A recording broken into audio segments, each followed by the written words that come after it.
Kim Insley. Thanks for joining us for Navigating Life Transitions, a podcast where we bring together advisors experienced in financial life planning to talk about ways to navigate life's biggest changes, challenges, opportunities, and decisions.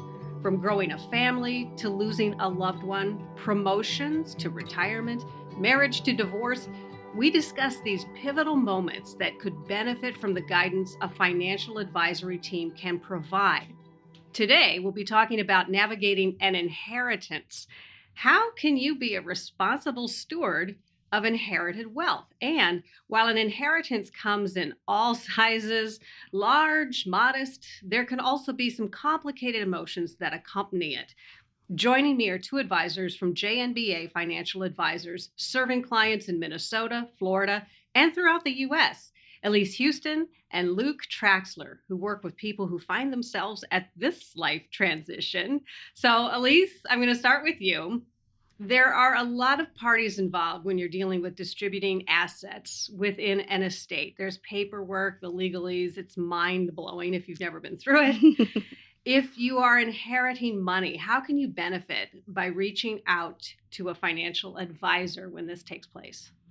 Yeah, so you're exactly right. There's oftentimes, a period of time where you yourself are probably still grieving the loss of this loved one that you're now receiving this inheritance from.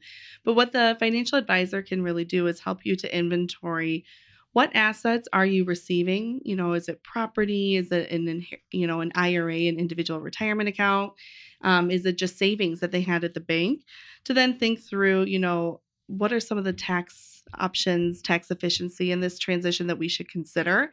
It's also a time to maybe sit back down with your advisor and say, okay, now with these new resources, maybe there were some bigger life goals that have been on the back burner for you as you've just been focusing on saving in your own working years. So maybe it is a time to revisit that early retirement, or possibly even talk about using some of these funds to set up future generations for success. But really those are kind of those initial conversations you want to talk through. And then maybe too, even bringing in your tax professional.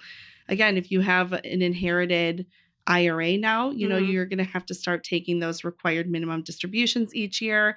And if you yourself are still working, that might be a big change to your ordinary income that you're earning and, having to report each year. So it's certainly worth a conversation.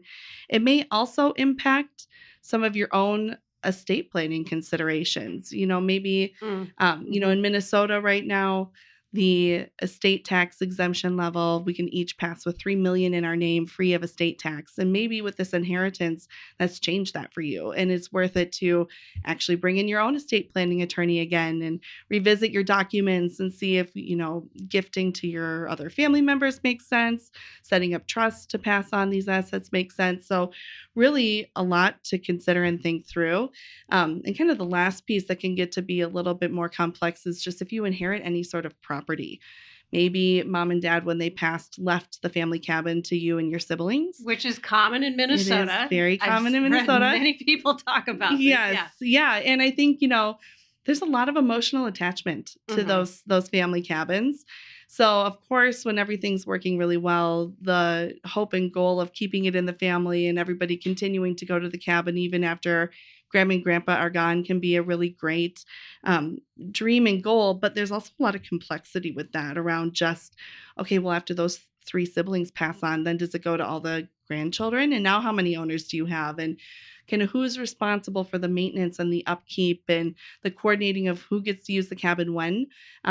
So having that conversation early too can be great. And actually it's one of those conversations we'd encourage Grandma and Grandpa to have with their kids while they were living. Yes. Yeah. To just make sure all their kids wanted to inherit that asset together. Yeah. And we do have a prior podcast on leaving a legacy. And, you have to think about these things when you're alive because it does have ramifications on those who are left after you. Certainly. So Luke, for some people, the inheritance can be overwhelming. It can change your financial situation, as Elise was just talking about. So what are some of the impacts that you've seen on your clients over the years?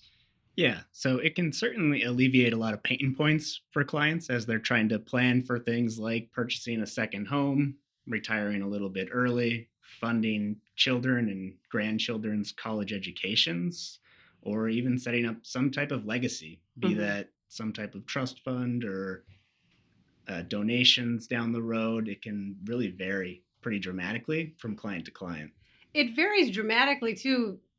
The amount of inheritance you're talking about, I'm the kind of person when I hear somebody who just won the $1 billion lottery, I'm like, who needs that kind of money? I mean, that would be a nightmare, but a dream for some.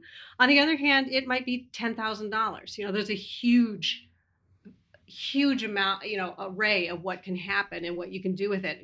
And I know that you've had some clients that, maybe it's not $1 million, but it's enough to make a difference in someone's life. So what do you see people do with that kind of money? Yeah, and even if it's adding a few more dollars every year to the grandkids' 529 plans, that can be a huge win for that client and alleviate a lot of other stress that they may have been thinking about previously. Yeah.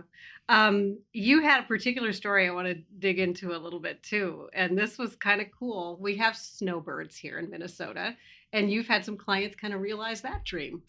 Yeah, so a client that inherited a larger amount of money, but enough to buy a condo actually down in Florida. But the complexities here start with their marriage and being a blended family, meaning they each had children from a previous marriage. Okay. And so they wanted to use the inheritance dollars to buy this condo, but also want to keep it in that family's kind of lineage going forward. And so they originally thought that this was just a great thing, and now they have to deal with the complexities of trying to pass this asset on to the next generation. And so your dream can have an impact down the line, and the financial advisor can kind of raise those flags. Correct. And just making sure that that distribution down the road will happen again in a smooth way versus getting infinitely more complicated with the blended family to begin with. That makes sense. So Elise, there are a lot of emotions associated with inheritance. And you mentioned grieving. I think that's an important one, because for me, there would be grieving and guilt. Grieving and and then yeah, it's complicated. So mixed emotions, it's unique for everybody. Can you walk us through that path a little bit? Yeah, you're quite right and it's going to vary even for that single person day to day, how they feel about this inheritance. Again, they're grieving the loss of a loved one, but for many, it can even be a surprise. They had no idea mom or dad or whoever had this amount of wealth to transfer to the next generation. Some may even feel a little bit of guilt and obligation to honor that deceased person with this inheritance and make sure they do right by them with the funds that they've now received. We've even seen people feel really almost angry that mom and dad didn't do more during their lifetime for themselves, or like, why hold on to all this money? Why not take that trip? Why not do all these things? There can be a lot of unanswered questions and navigating through the emotions. That's really all centered around grief at the end of the day. But I think that, oftentimes in the end, it can be a great blessing. Sudden money or a surprise inheritance can create a lot of opportunity for you to just reevaluate again your own goals and timeline and how this is going to maybe change or not change things for you. Be it, maybe now you get to redefine how you spend your time. Again, we had mentioned earlier, maybe you can retire a little bit earlier. And so thinking about, okay, what is this? Why? What can I maybe do differently with my time and honor this person, but be grateful for what I've received and maybe reshape some of my goals a bit in my own timeline. But I think really, understanding all the opportunities that exist, being honest with yourself about the emotion, and I think not feeling, finding ways to not feel guilty about having it too. That can sometimes be an evolution as well.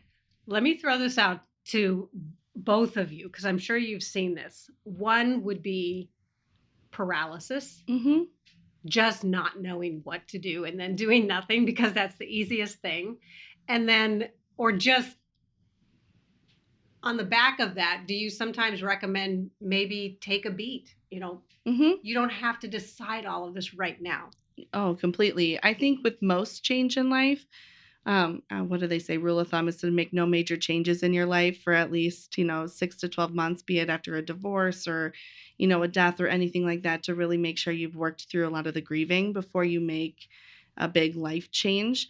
But oftentimes these, receiving this inheritance, there isn't necessarily anything that needs to happen immediately. As the person receiving the inheritance, it's now, again, unless you had that inherited IRA and you're now taking distributions, it's really, that person's estate that's settling up any estate taxes or tax owed at their passing. For you, this has just been almost like a gift that you've received. So taking some time to really think about how you want to use this money, be it for funding your own lifestyle, kids and grandkids, charitable giving endeavors, things that maybe you want to do with the funds you've now received. I think waiting, there's no set time frame in that. Have you seen that paralysis, and what do you tell clients, Luke? Yeah, certainly. And you really do have to be patient.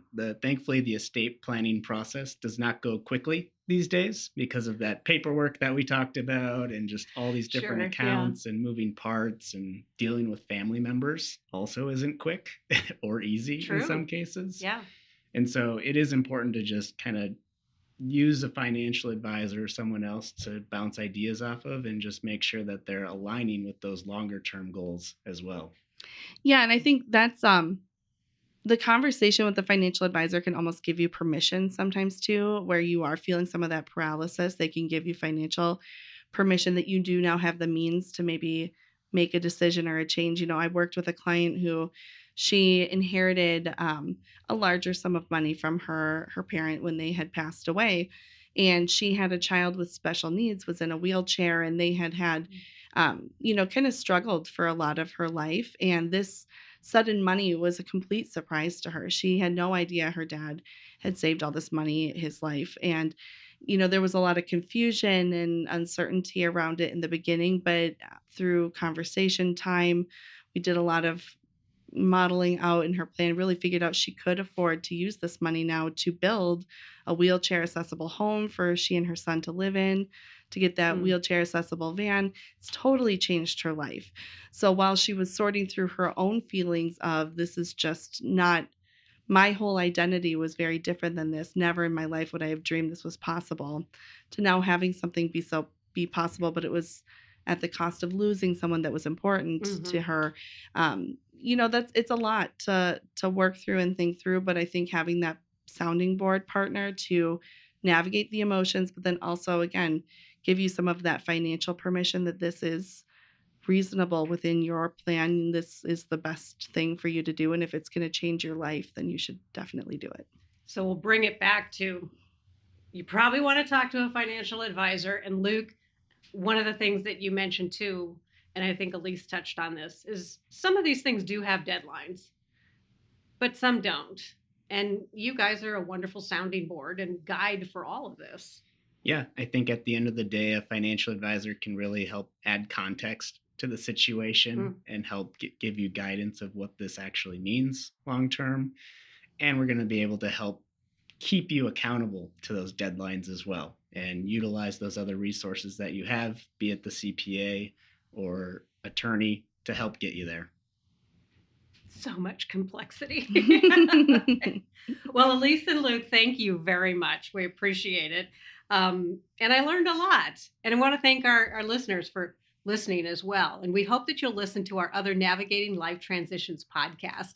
You can get the full list of available episodes online at JNBANavigatingLifeTransitions.com. It's all one word, JNBANavigatingLifeTransitions.com.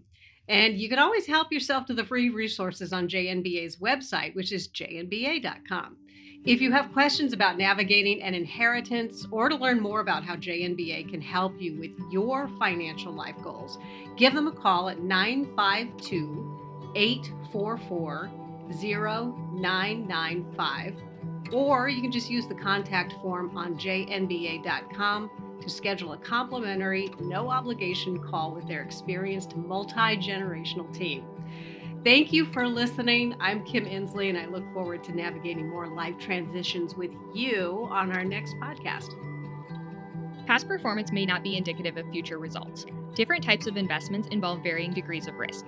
Therefore, it should not be assumed that future performance of any specific investment or investment strategy, including the investments and/or investment strategies recommended and/or undertaken by JNBA Financial Advisors, LLC, henceforth JNBA, or any non-investment related content will be profitable, equal any corresponding indicated historical performance levels, be suitable for your portfolio or individual situation, or prove successful.